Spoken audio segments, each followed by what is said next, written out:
Okay guys, another drive-by video, and you can see outside is winter, everything's frozen up.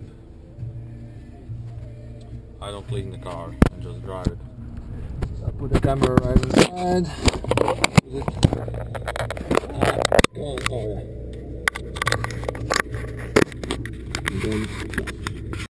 Camera. Alright. I was so excited to share this information. But I'm so hungry now and I'm so tired right now.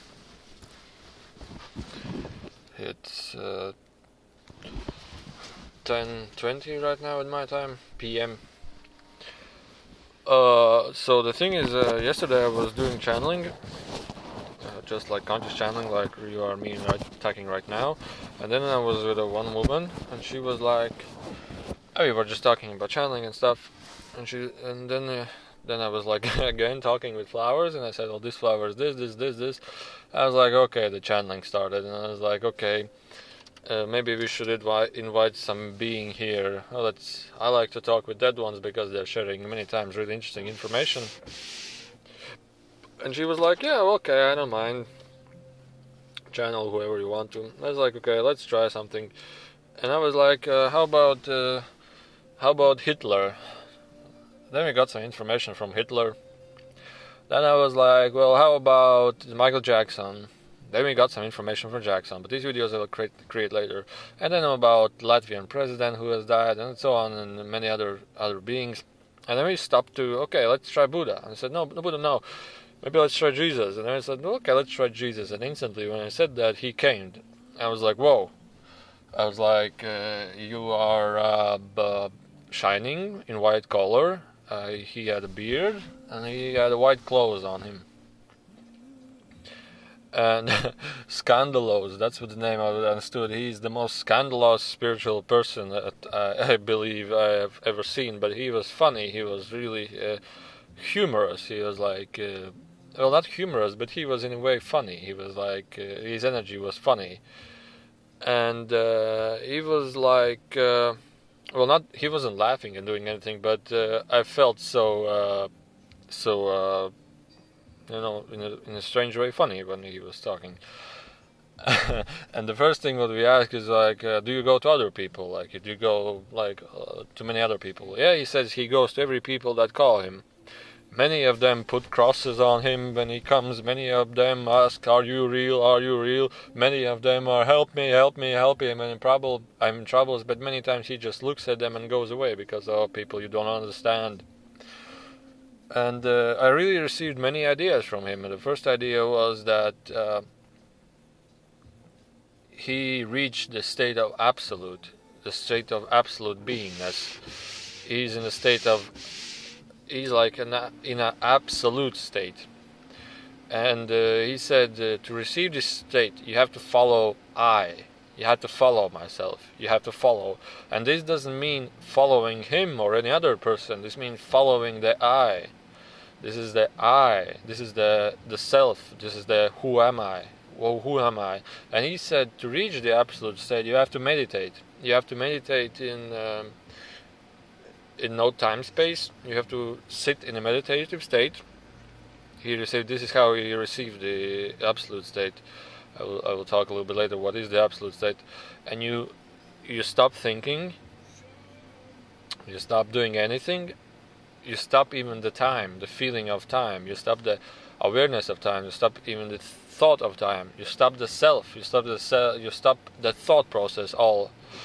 And then what you do is you visualize white light, bright white light in your heart, and then all around you, and then shine this light from yourself. Start to shine this light. And he received this absolute state. What I understood is that how he received was because of his character. He was a funny person. He was like humorous, joyful. And with this combination between him and the joyful and the you would say spiritual part, which was the person, he was interested in the observing the self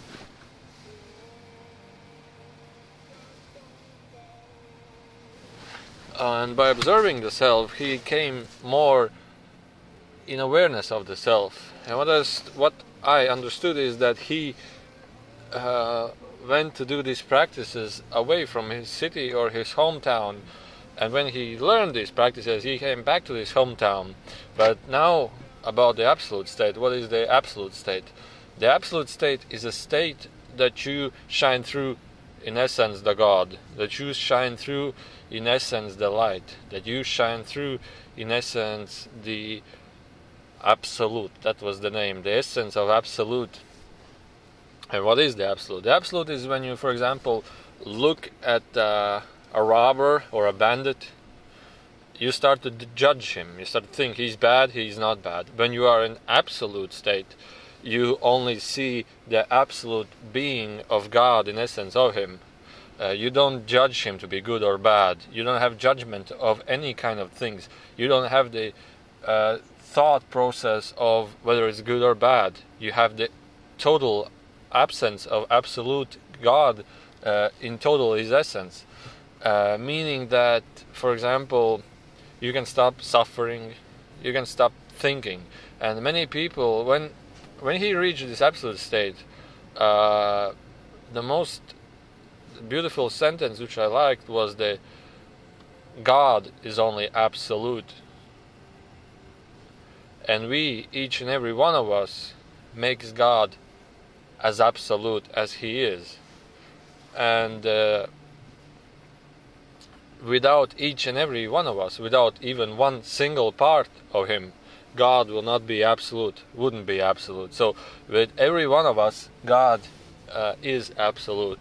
So there is no other, there is no nothing. Everything that you see is the absoluteness. And I asked, did you wrote the Bible? He said no. When he came back to his town where he started to teach people this stuff or show people this stuff, there were a couple of groups that came with him and do his teachings, you would say, or what he was speaking and doing. Everybody wrote it down, and they created as many writings, and then from all these writings they created a book. So basically it was the same as, I'm doing documentation on my channel. It's basically the same, but only it was in written form, and then it was rewritten and rewritten because of the when you write something in time, this was not understood, you rewrite it and rewrite it and rewrite it. And but there was lots of interesting things about the absoluteness, and I was like, okay, what about this girl who was here, this woman? She said, well, if we are absolute, then we stop doing anything. We have the lost of our physical lives. He said, no. He said, when you are absolute, you still have this idea, and you still have this idea and choice to proceed your life or to not proceed your life. He said that basically the idea is when you are not absolute, you are like, I'm not feeling loved, I'm not worthy, I haven't got enough money. Whether you are rich or poor, if you're not fulfilled with absoluteness, you still feel lack of something, you still feel the need of something, you still feel I need to achieve this, I need to achieve this, because all souls, all humans, all everything are in any way looking for the being of absolute, because they know what is absolute and they're willing to be absolute again. And that's why they have this like, I don't feel comfort, I don't feel love, and they go for it. But they go for it because they are depleted in this desire, this will. They are depleted, they are feeling not worthy of something in this desire. But when you are absolute, it doesn't mean whether you're rich or poor, if you have $5 or you have $5,000 in your wallet, you always feel absolute, you always feel worthy. You don't go to have a relationship just to be worthy in society. You don't have to have children to be worthy in society. You always feel absolute. You always feel absolute. You always are absolute. And when he did these practices, he came back to his hometown and he said, humans, look, my friends, my fellows, he didn't have any judgment. He didn't have any. It was like unconditional. He was always unconditional. If a robber or a bad person came to him, he never judged to be good or bad. He never had this. He always saw the fulfillment of God's essence, of God's light, of God's love, of how the God expresses. And that was really interesting to me. And what he was showing me, he was giving a hand like this, and he was showing a light, small sunny light particle, and he was saying, this is a gift for humanity. This is the light. This is the end of all suffering. And when I understood, when you are in this essence, in this absolute state, you want to share it. It's like you want to serve it. You want to share it. You want to expand it. You want to give it. It's like the nature of that energy. It's like you want to expand. You want to expand. And when he received that enlightenment, you would say, the absolute state, state of whatever you call it, I don't know, many religions have many other religion states, he was unconditional. He became unconditional, and he wanted to go and share. And he knew that people there would cause misunderstandings. And his character, what he was a joyful, maybe a humorous personality, and because of his character, it even caused more misunderstanding. Because when he go to the human and said, look, I feel wonderful, I feel loved, I feel awesome, great. And he said, the human would say, oh, what did you eat that you feel so good? You know, you have to eat something and then you feel good. He said, I didn't eat anything. I was like, okay, what did you do? I did nothing. I was just like meditating. And I was like, what are you talking about?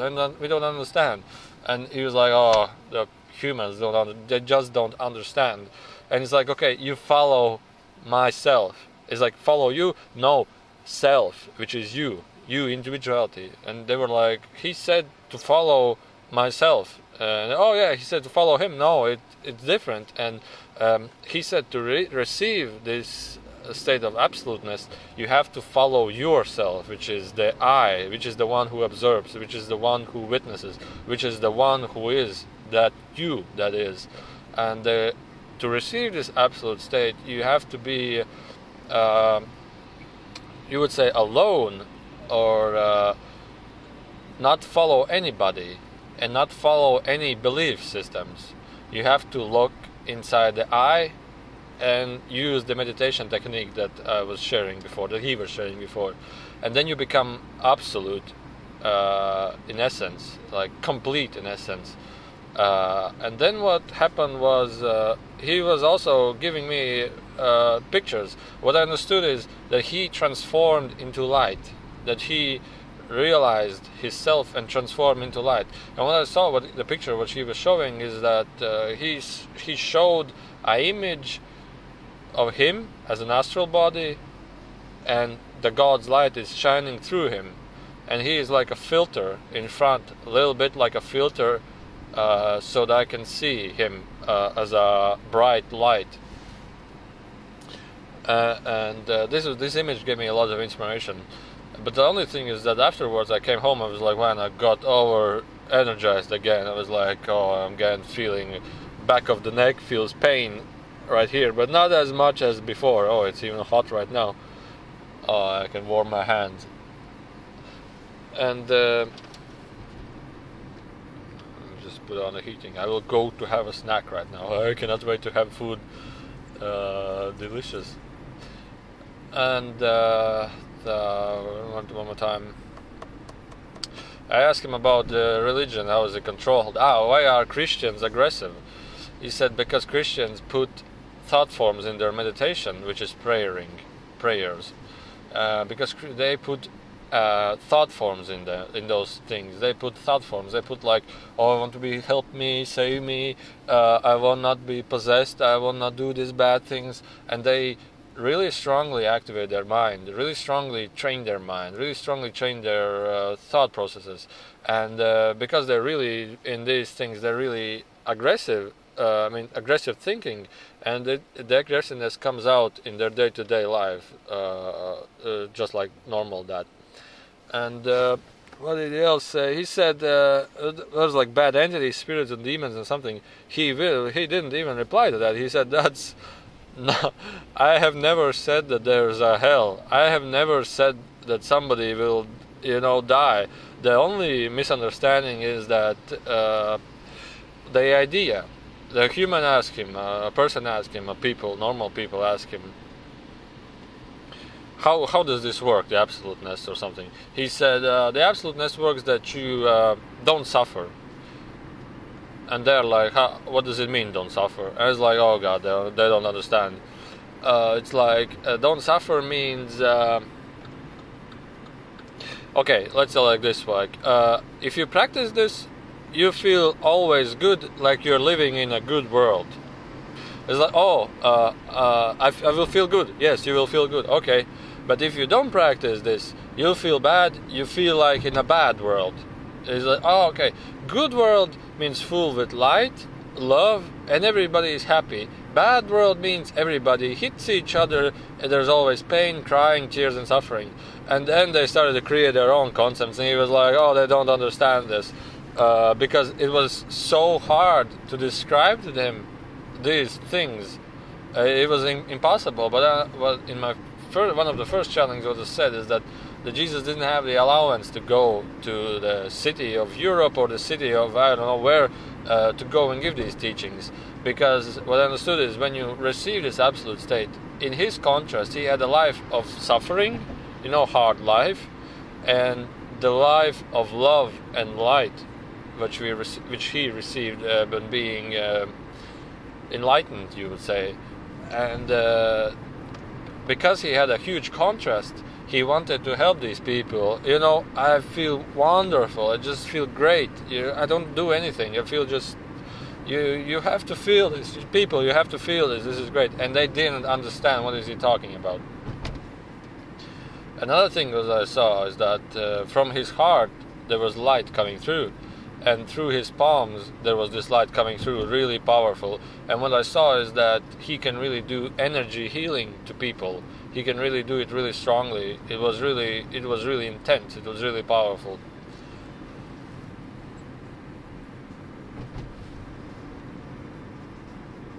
And I have never read the Bible. I have actually no